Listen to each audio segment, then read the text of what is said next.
Good morning, good afternoon. Mark Daniels here from Results. We'll start in just a moment at the top of the hour.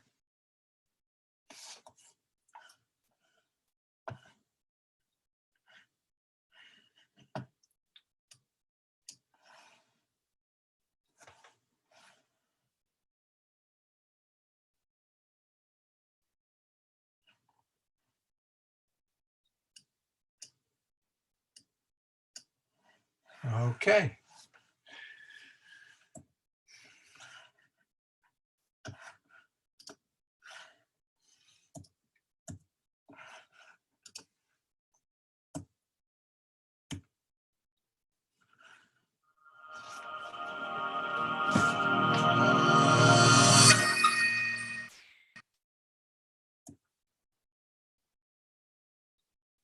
Good morning, good afternoon, or good evening, depending on where you are in the world you're joining us from. Thank you for investing this time and learning a little bit more about results and how we can help drive results through your company. Tonight's webinar is really designed to be educational. I'm Mark Daniels. I'm not going to go into a big, long history of what I've done in the past, but I will tell you a little bit about myself. I'm married to an incredible woman. I live on the beautiful island of Martha's Vineyard. That's an island off the east coast of the United States. And I've really been blessed with a lot of success over the last 5 decades, as you can see. Many of the things that I talk to you tonight about as we go through week 3 of a four-part strategy session. And don't worry if you've missed the other sessions, they all stand on their own. I've learned a lot over the last 5 decades, and much of what I talk about tonight is based on my own personal learnings, but also I do pull information in from some other great business scholars and business teachers. Vern Harnish, who wrote a book, Scaling Up, and prior to that, Rockefeller Habits. Gino Wickman's Traction. John Doerr, who wrote Measure What Matters. New book written by Shannon called 3 Hags. So I do a lot of reading. All these methodologies are very similar in nature.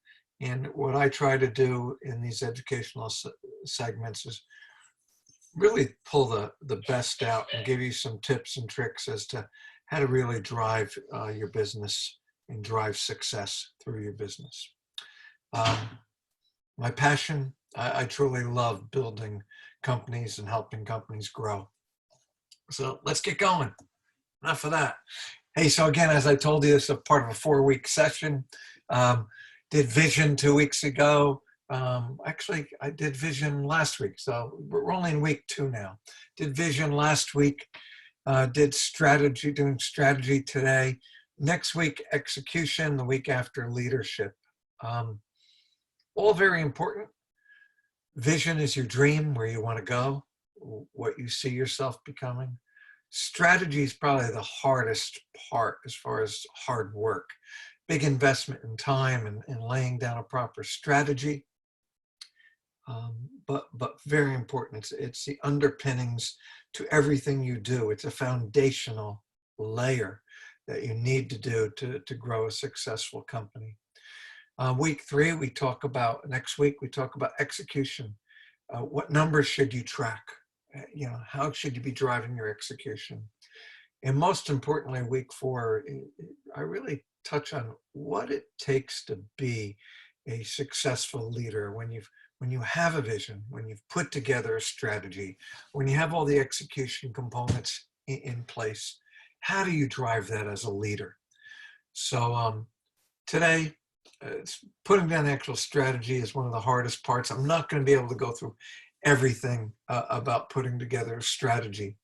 I encourage you to grab either Scaling Up or Traction. Great new book called 3 Hag. All great systems, which all work very well with the Results platform.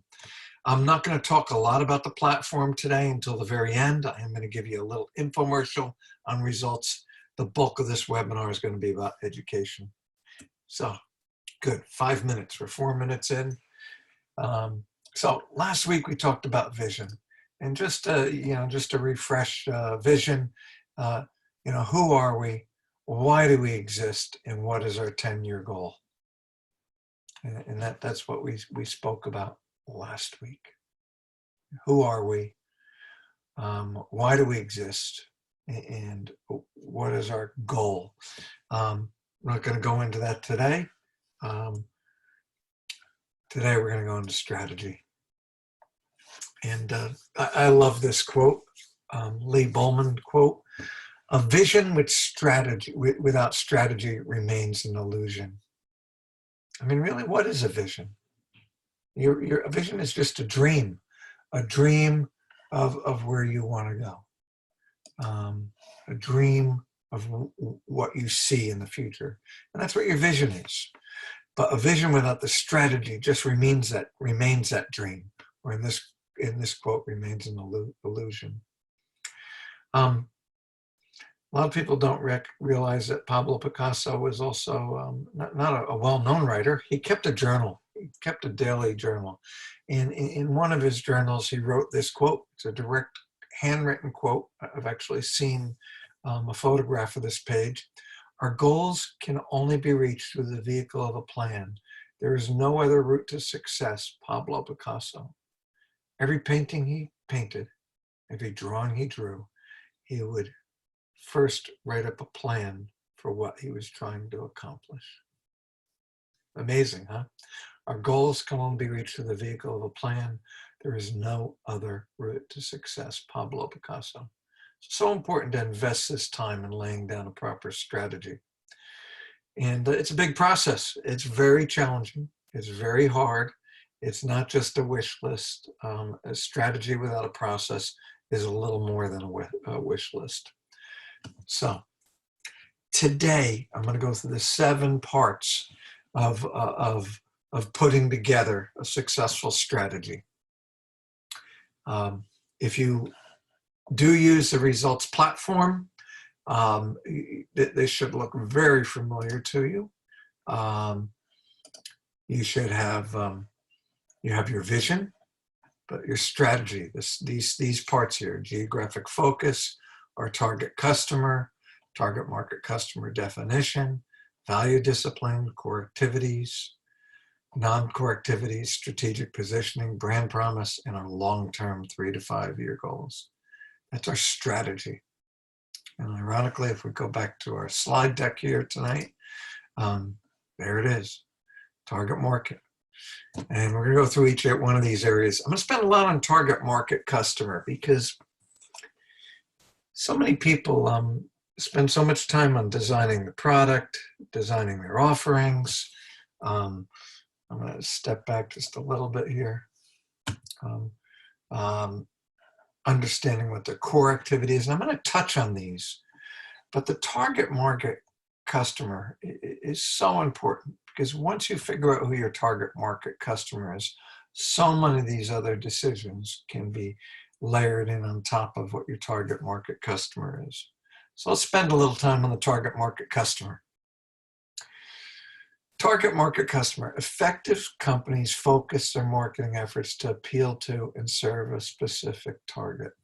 It might seem pretty straightforward to you, but I know even when I've started business in the past, I always try to widen. We should be talking to, a lot of people, not just one person.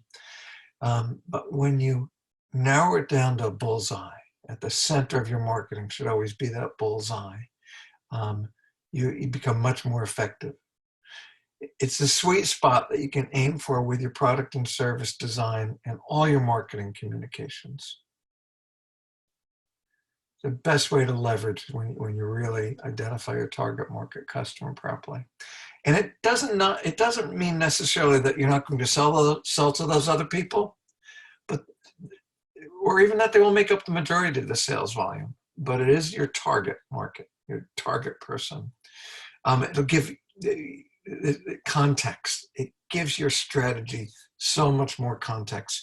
You'll be able to make decisions on your product offerings, on everything you do, whether by saying, does it serve our target market customer? all your marketing endeavors will be much more effective.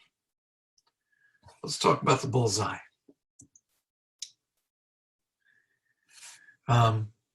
Great quote. Aim at the center if you want to hit the target at all. Aim at the center if you want to hit the target at all. So really important to aim for the center, whoever your primary customer is going to be. Narrow your focus.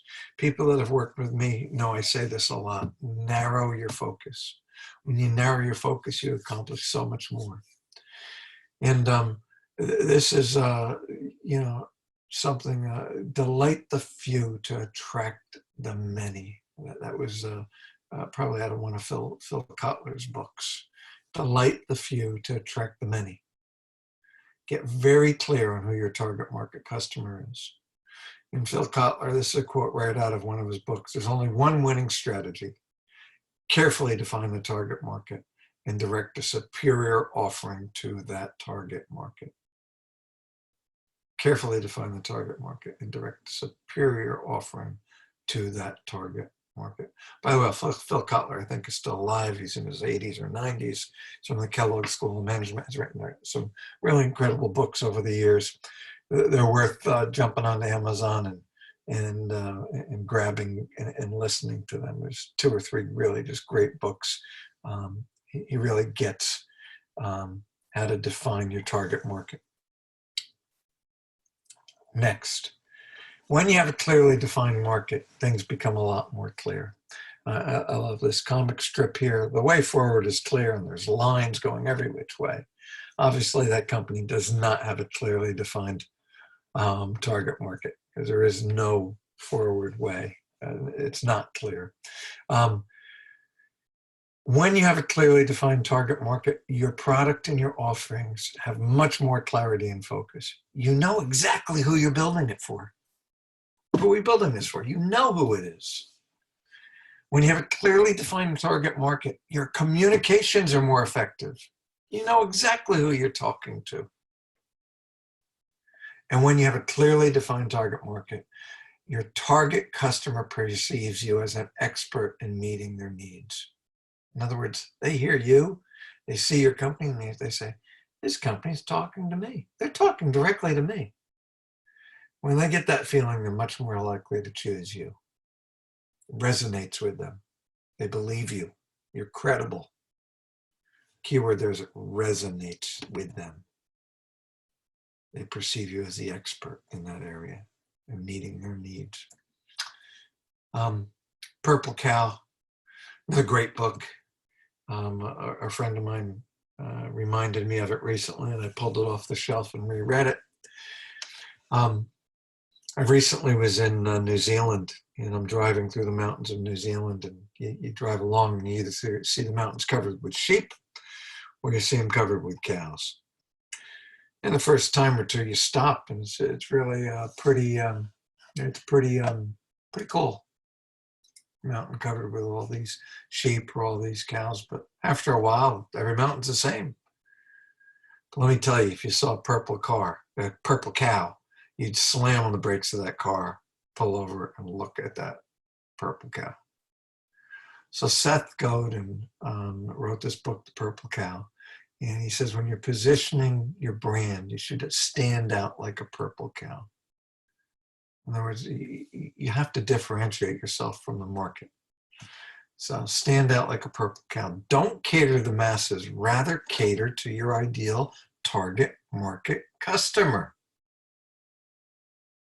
And a great quote he has in that book is, a product for everybody is a product for nobody. Product for everybody is a product for nobody. So remember, narrow your focus down to your target market customer and position your product so it stands out like a purple cow. Questions to ask. Deciding and figuring out who your target market customer is very challenging. In the results platform, and this is covered in many of the books I mentioned as well, but in the results platform, we actually have a target market customer worksheet. And it takes about 60 minutes to complete this exercise. Why? Because we ask 40 questions. to narrow your decision-making process down. 40 questions. Might sound complex, but it's so important that you invest this time to come up with a sound strategic plan. So we typically ask 40 questions. The first one we ask is describe what your most profitable customer would look like and name one. So you know who your customers are today. Describe what they look like and name that one. Second question on that 40 question survey is describe your most, there's a typo there, describe your most influential customer. Describe who your most influential customer would look like and name one. So who is your most influential customer? Who is that person? What do they look like? And name that person, okay? So I can't go through all the questions today because we'll be here for another hour. It takes about an hour to fill in that worksheet. It's available on the results as part of the results platform. You can log on and download it. I'll talk to you a little bit about that at the end, okay? When you're all done with the 40 questions, you're going to describe who or what your ideal target market customer is. So when you're all done, you're actually going to describe who your ideal target market customer is. You're going to describe what your target market really wants. What's the problem that you can solve for them? What's the solution that you can bring to the table for them? Describe what your target market really wants. Our target market customers, businesses that want to grow. What do they want? They want results. It's in our name. So we're fortunate enough to have a name that sort of describes what our target market really wants. They want results. List the specific geographic locations that you're willing to spend money to market to and sell. List who you're ready to market to and sell now, those geographic regions that you're ready to spend money in today. Maybe it's only, maybe you're based in New Zealand and maybe you're on the North Island, so maybe it's only the North Island. Next year might be the North and the South Island. The year after it might be Australia and New Zealand. So now in the next 3 to 5 years, list where you're willing to spend money now to market and sell and where you're going to be willing to do it in the next 3 to 5 years. So you've defined your target market customer. Now we're going to go into some other areas. These are the other 7 areas that we fill out to really lay down a rock solid foundation, a rock solid strategy. So value discipline is basically the way you're going to deliver value to that target market customer. It becomes the skeleton of your strategy. You choose a value discipline based on who your ideal target market customer is and what your ideal target customer values the most. And there's 3 generic strategies or value disciplines. So you really want to figure out, what game you're playing and are you playing to win. And just to dive into that just a little bit more. Your value discipline. Are you focused on becoming a leader in the product space? Are you becoming, or are you, so the product, you have a product that blows every other product out of the water. Maybe it's a BMW, okay? Are you looking for customer intimacy, where you're going to have a very close relationship with the customer? You're going to spend a lot of time with the customer building that relationship. Maybe that's if you're a consultant, right? Or are you going to strive to be operationally excellent? And maybe you're an accounting firm that minimizes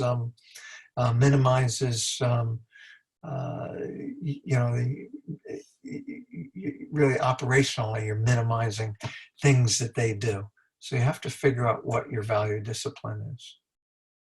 And by the way, in the results platform, we have additional tools that you can actually go into value discipline. You can pick a value discipline workbook or watch an additional 7-minute video, more than just the 30 seconds I've talked about value discipline, telling you and describing exactly how you should come up with who your value discipline is. But ultimately, it's aligned to your target market customer, what's important to them. Core activities versus non-core activities. I can't tell you how many companies I've gone into to do some consulting or work with them on the results platform, and they get to this question and they're doing so many things that are not aligned with their target market customer, with their core strategy, with their values, all over the place. You have to figure out what your core activities are and what your non-core activities are. And strategy actually requires making some really tough choices, because you're going to have to figure out what you need to start doing, what you need to do more of and keep doing. But most importantly, the middle bullet point there, you'll need to figure out what you need to stop doing. That's non-core activity. Perhaps not even do it at all anymore, or slow it down or defocus it. I've been able to save just getting customers, clients, and companies to focus on core versus non-core. We've been able to save millions of dollars for our clients. So really look at your core activities, look at your non-core activities, and figure out what you should not be doing. You need to choose what products and services and activities are core and which ones are non-core when it comes to implementing your value discipline.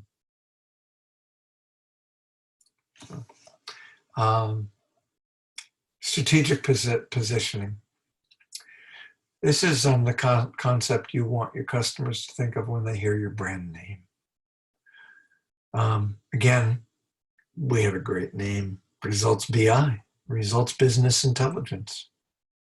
So when somebody hears our name, I hope they think about results.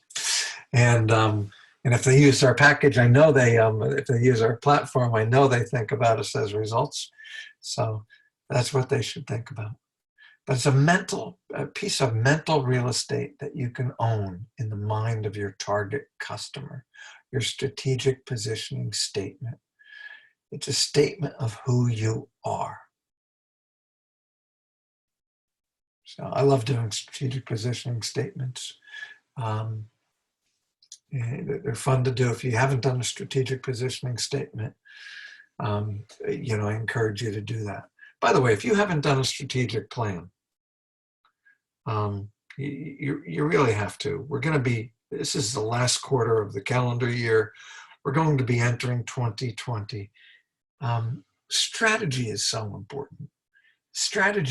Doing a strategic plan is not your CFO putting together an Excel spreadsheet. That's just a forecast. It's a wish list. You really have to do this tough part, which is putting together a strategic plan. It'll change your world. It's a foundational layer. And once you put this foundational layer down, you'll have incredible results. I'm very confident. If you haven't done a strategic plan recently, dust out that old one and redo it. And if you're a client of ours, or if you've done a strategic plan, if you do it every quarter, make sure you're always tweaking it and enhancing it every quarter. I encourage everybody to look at the SWOT analysis, which I believe I do next week when we're laying down the strategy. Yeah, I do the SWOT analysis. So that's a great segment if you're pulling out the plan and redoing your plan every quarter. So strategic positioning. Key benefits. There are 3 types of benefits. There's functional, emotional, and economic benefits. Functional benefits describe what your product or service does for the customer. These are your offerings, attributes, or the job to be done for the customer. Economic benefits describe what your product or service means to your customer in the terms of time or money, savings. Economic benefits appeal to your customer's head, the rational part of their being. Um, and then emotional benefits, have a bullet point in the wrong spot there, describe the way your product or service makes the customer feel.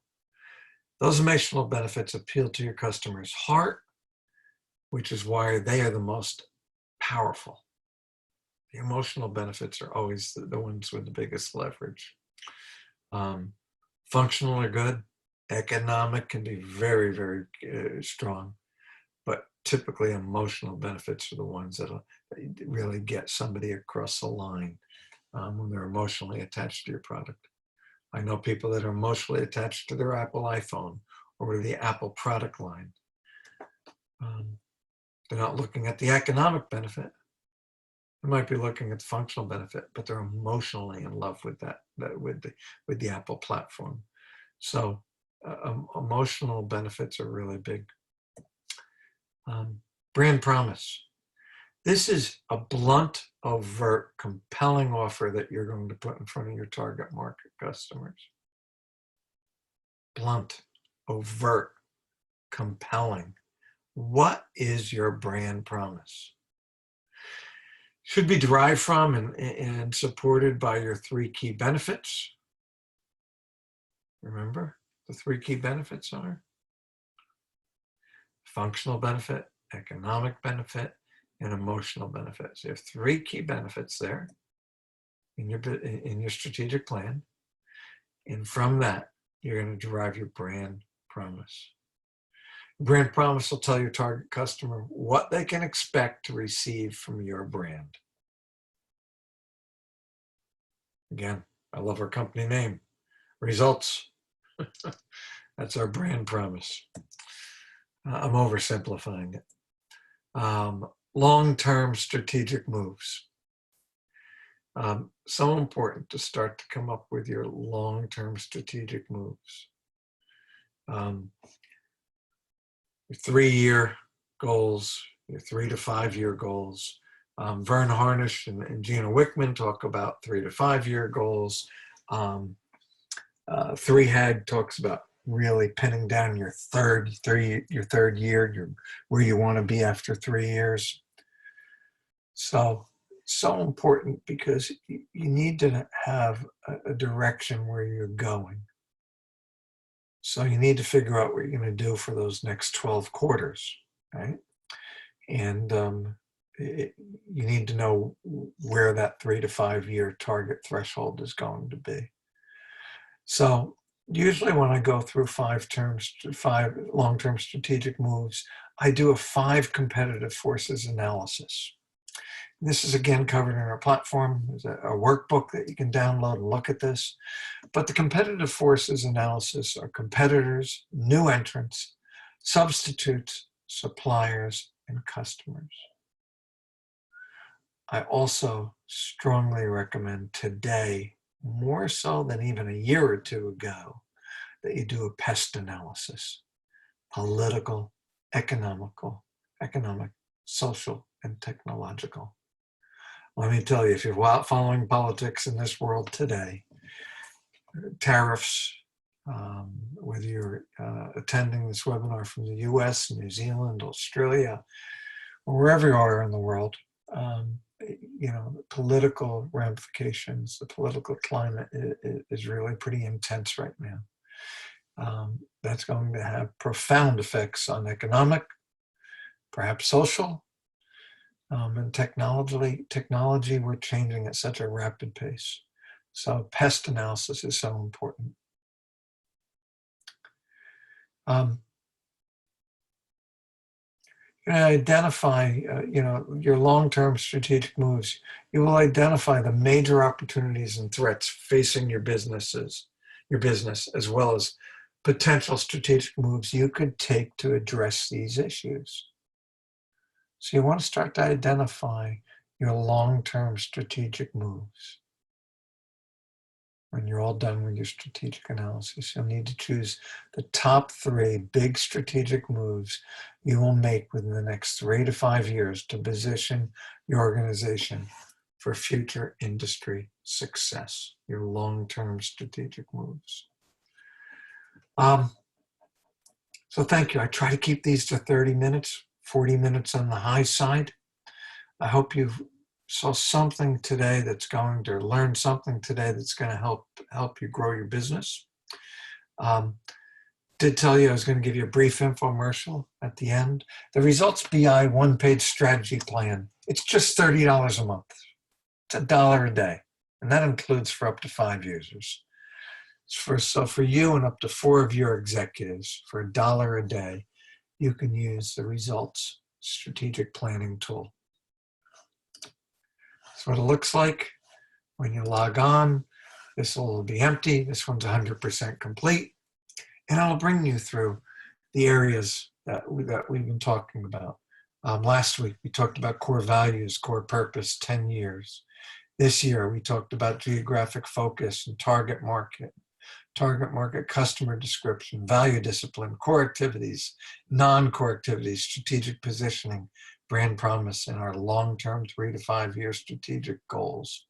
Next week, we'll talk about numerical targets, SWOT analysis, our current strategic projects, and our metrics that we're going to track, our KPIs, key performance indicators.